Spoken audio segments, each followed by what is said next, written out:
Hello everybody, Terrence Popp here from the Lair. And today, got 10 questions. I think I have one opinion thing in here, so let's just jump right into it. Number one, your video system servers is highly unlikely. I find it hard to accept a single mother will out-earn a man with a high school degree 2-to-1. Highly unlikely, I wouldn't go that far. Is it possible? Yes, it is.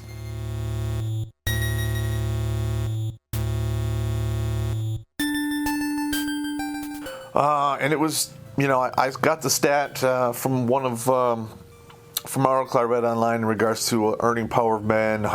They compare high school to college and blah blah blah. They basically threw out a number that a man with a high school degree will earn roughly $1.6 million in his life. That's like working full time, the whole deal. Like some of these women that go on this welfare, Section 8, what have you, they max out the benefits they get for this. And sure, the cash benefit runs out, I think, 5 years, and then in the state where I live now, it's like 7. They milk the system for 7 years. Then they're allowed to work part-time, and as long as they go over a certain amount of hours, they don't lose their benefits. So they still have a roof over their head, food, and those are some of the biggest expenses you have, just to get by in the society, and they're totally, they're absolved from that shit, or they have to pay very little. It's subsidized. So when you add in all of the benefits that they get and all of the bullshit and how long they can milk it out for, because they're, you could stay on there forever, they don't give a shit. You make the list for Section 8, you keep your mouth shut, you do your deal, and you have a kid like every third year, and you just milk it and milk it and milk it. And if you're one of those women that genetically can have kids up until she's 40, you can stay in the system, in Section 8. You get child support too from a lot of these dudes, especially if they're smart or who they bang and what they do. But by the end of, they get about 55, 58, and they work part-time, and they can easily outperform a dude 2-to-1 by, fraud. In my personal opinion, all of the welfare, Section 8, all that crap, it's 7 years in your lifetime. So if you stay in it for 7 years and come off of it, you're fucked. That way, that'll cut the abuse down. You stay on it for, 2 years, get out, start working. You're off of it for about, 5-10 years. Some bad shit happens. Bad shit happens in everyone's life. You go back on for a year or something. Got it. And then another thing is, if they put you on that, Section 8 or welfare, any of that bullshit, and you have kids, because you can't afford the ones that you have, but you're going to bring more in, you should be bounced off that motherfucker faster than your head should spin. I'm just going to say, the whole system out there is fucking being abused by all these single mothers out there. The friend of the courts are getting their hand in this too, because they're getting 25 to 66 cents on the dollar for every dollar they collect in child support, and that comes from the federal government, and I believe it's paid for out of Social Security. These people abusing the fucking welfare state, and they're fucking shit up for everybody. People can downvote me all you want for that, but I'm just telling you, fuck them and fuck you. What should be a reaction to having the police come to your house, especially when called by your significant other? When the police come to your house, or you have contact with the police, that is not the time to be a shithouse lawyer. Listen to whatever they fucking say. If they start asking you a lot of questions that are incriminating, you just say, lawyer, not talking. Okay, you pull the fifth.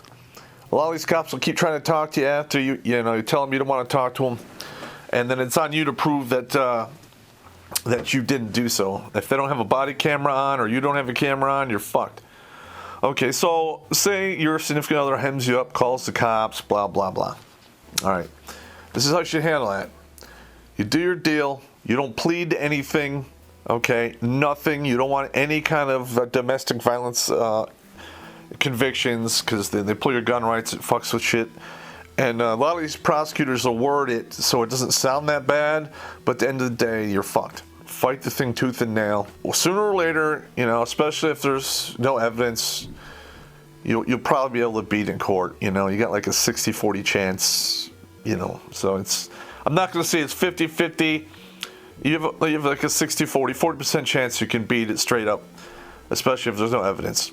Now, when you come back to the house, which you will unless they get a restraining order against you, be nice as pie. Nice as pie.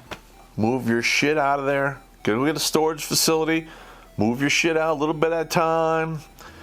And then when you're ready, just fucking vacate. You know, get off the lease, whatever. You know, get the fuck out of there. And don't ever look back. And they'll call and they'll bitch, they'll moan, they'll complain, they'll apologize until they're blue in the face. Because there's something that's intoxicating to these women once they see what can happen to a dude when they call the cops on you, that they'll just do it over and over again. You know, it's not worth it. It just is not fucking worth it, dude. So, yeah. Fucking cut bait and get the fuck out of there. Fuck her. Fuck that. Okay, why is your time off from relationship 7 years? I don't know. I mean, that was just suggested to me by the sensei I know. He did the 7-year thing. It worked for him. But, you know, 7 years is, you know, pretty much every cell in your body except for some brain cells after the end of 7 years will be swapped out. You know, you go pull Chapter 7 bankruptcy. You can't pull another one for 7 years. I mean, there's a lot of legal precedents for over the 7 years. You know, 3, 7, 5, 6. I mean, it just sounds like a good number, and so far it's been working out pretty good. I love your Pimp Tart Wife-Suit videos. How did you come up with the idea? I would read about these celebrity divorces, and then they would talk about these crazy amounts of money. And, I mean, to most people, when you talk about money in millions of dollars or whatever, they don't really grasp that because they're never going to have that kind of money. But when you break it fucking down, you know, to the dollar, to, you know, how pumps on the pussy, you know, you put numbers on stuff, especially, you know, manageable numbers. Like, for instance, the last one we did with the Michael Jackson one, she was like getting $5,000 per thrust. That's pretty much a new house with a pension per sex act with that fucking crazy ass bitch. I mean, that's insane, right? And please tell me I'm not the only one that thinks this is fucking stupid. You know, and these dudes are still fucking jumping on the fucking marriage game and losing all their shit. Like, what? What the fuck is wrong with you people? What are some of the must-have guns? Okay, this really isn't a gun channel, but since you asked, I'll let you know.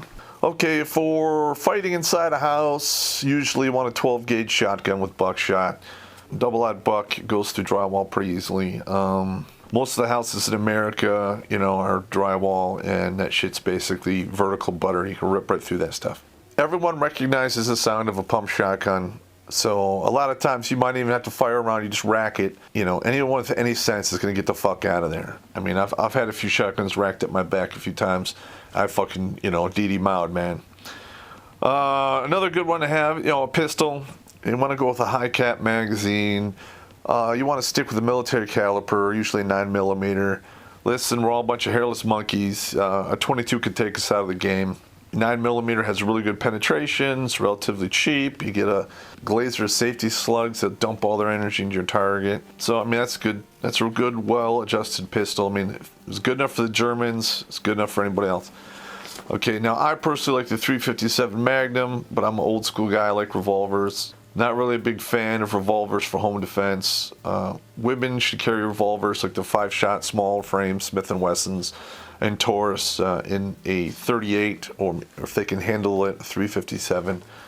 It doesn't kick too bad, and they don't have. There's not a lot of working parts. You know, that you put your 5 bullets in the barrels, and then you shut the weapon and you just point and shoot. It's just that simple. For a rifle, it all depends. If you want a rifle that will be on par with the local militia or army, you want to go with an M4, M16 kind of weapon. It's 223, 30-round mag. I heard some scuttlebutt that they're going to be moving to a 6.5 Grendel-ish kind of weapon. That one's still up in the air because the 5.56 is not really delivering the results they want past 500 meters, which they knew in the beginning. That's why a lot of the armies in the world that engaged in firefights beyond 300 meters were hesitant in picking it up, i.e. England, Germany, so forth. Of course, NATO pushed a lot of people into that, but still, it is what it is. Okay, for hunting and self-defense, bolt action's pretty good. Yeah, you have 308 bolt action. You can with a heavy barrel, you can basically paint pictures at 500 meters with that weapon. It's so accurate. And you know, some people out there are like, well, I'm a sniper and I'm gonna shoot him from a click 1,000 meters or more. Listen, that kind of shot, you know, that's like a once in a career kind of shot. That doesn't happen, you know, that often.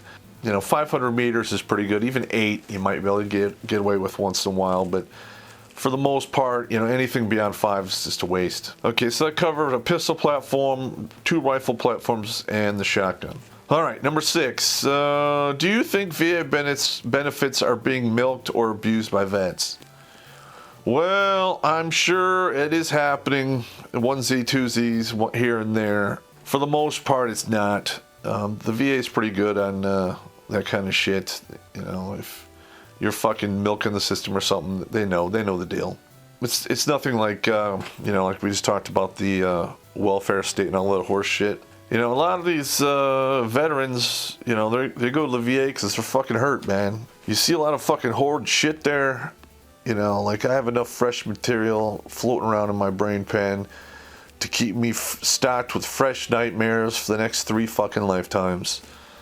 Okay, I've sustained some pretty heavy injuries, you know, and I bounced back because I was young. When you get older, you know, that shit catches up to you. It is what it is. And a lot of these guys, you know, they're getting caught in these, you know, roadside bombings or caught in a mortar attacks or explosions going by. And they're just now figuring it out that the human body is like 92% water. All right, and when there was a violent explosion near you, like really close to you, that energy goes right through your body like a water balloon. Shit gets bounced around in there, and they don't really know how bad it can be. That's another one. You know, I just lost a soldier I served with. He died of a disease he picked up from breathing the dust, you know, and if they'd have caught it in time, they could have taken care of the antibiotics. The guy suffered with it for 7 years. They took out like 2/3 of his intestines, half his liver, his spleen, 1 kidney. You know, they sawed off half of 1 foot. They cut like 30% of his skin off because of a melanoma, and basically his body was shutting down. And you know, he fought as long as he could, but that was it. You know, he went 2 tits to the sky, and then we took a detail out there and we gave him his taps in 21. So no, they are not being milked or abused by the veterans. You know, you might think that from looking at it from the outside. But go put the boots on and go walk the mile, and then you could talk the talk and walk the walk. Until then, fuck off. The vegan question in your last video was classic. I have no idea men put up with this shit. Oh yeah, they put up with that shit. They put up with all kinds of stuff. You know, I don't know what it is with dudes today, but women like talk us into all kinds of crazy shit. You know, like, oh well, you gotta eat better. No, you don't. You don't have to eat better. You die when you want to die. I mean, fuck, this is America. You can eat 3 meals a day like a king. You won't live very long, but at least you eat well. You might be fat. There's the vegan. They talk you into buying shit you can't afford. And then you work so hard to pay for it. Then you're never around. You're never, you know. So they fucking cheat on you. It's your fault. Oh man. I mean, they fucking do all kinds of crazy shit to you. That's another thing. Like buying houses you can't afford, buying cars you can't afford, trading in a good car for a minivan. Let's see, selling your sports car that you had, you know, since you were 20, so you know, it's just a waste of time and money. They steer you away from your family. I mean, they do all kinds of fucked up shit. So yeah, fucking with your diet is just one of the few things, you know, and it starts off with small shit. They always do the small stuff first. It's like, what can they get away with? And then they do that, and then they go a little bit more, and then they go a little bit more. You know, they fuck with your friends, and they fuck with your fucking diet. And then, you know, they do some other shit, and then before you know it, you have a shared bank account, and then you're fucked. So yeah, men put up with that shit a lot, and hopefully while watching some of my videos, they can fuck all of that. This one is from an individual who got divorced and actually came out on top. You know, basically saying, wife was hot, you know, she had big tits, she worked for the Fed, he was married to her for I think 6 or 8 years, I'm not sure, and he got divorced. And not only did he get the money, but he got the kids. Winning. And now she's fat and poor. Shame. Yeah, this should happen more often for women. You know, this whole bullshit they win all the time it's just sickening. You know, it needs to be fair. And if and it probably won't be fair till it fucking implodes. And it's just a shame it has to come to that, but that's just the way it is. Oh, how often do you oil your swords, and what others do you have? Okay, I usually oil them twice a year. You know, some of them I need to sharpen. I like to keep basically real weapons. I don't really like wall hanger shit. Like that Warhammer up there by the professional belt is that's a decorative Warhammer, and it was expensive and it was a waste of money compared to the cold steel Warhammers, you know, which is actual functional. But yeah, I have a couple of katanas, you know, they're I think 1065 carbon steel, a Nagata, that's 1045 carbon steel.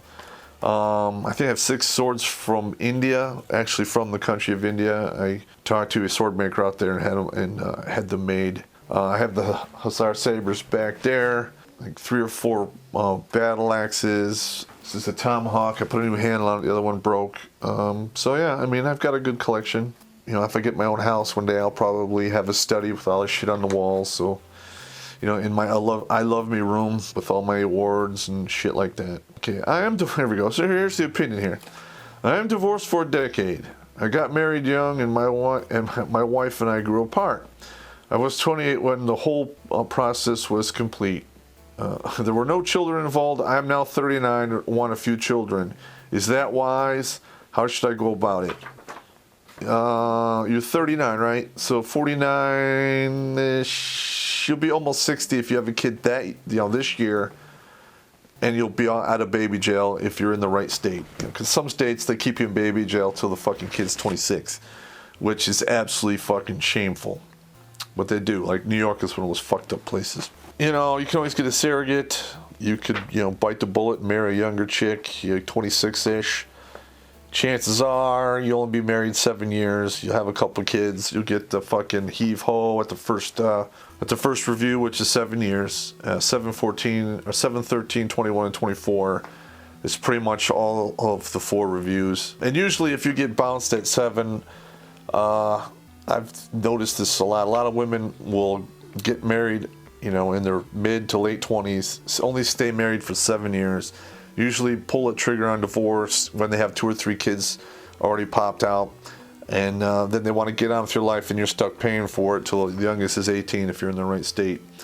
And basically they wanted a fucking sperm donor and somebody to pay the fucking bills when they fucking divorce you. So yeah, it is unwise, dude. I mean, if you had a chance when you're younger, you didn't do it, I would advise you not to do it now. If you do it, you know, advance at your own peril. Perhaps you go to another country, one that doesn't have like crazy treaties with the United States, and see what you can do there. I mean, I'm not up to speed on all the fucking treaties for child support and what have you. I should probably get up to speed on that, but there's not really a lot of guys that deal with the fucking kids in another country. Well, there's some that do, but most other countries are, once they got the kids in the country, they're never coming out. There's nothing you can do about it. So it is what it is. Alright, well, that's it for today. Hopefully I can get this uploaded and out. My fucking network here is shit, so wear a rubber, take it with you when you leave.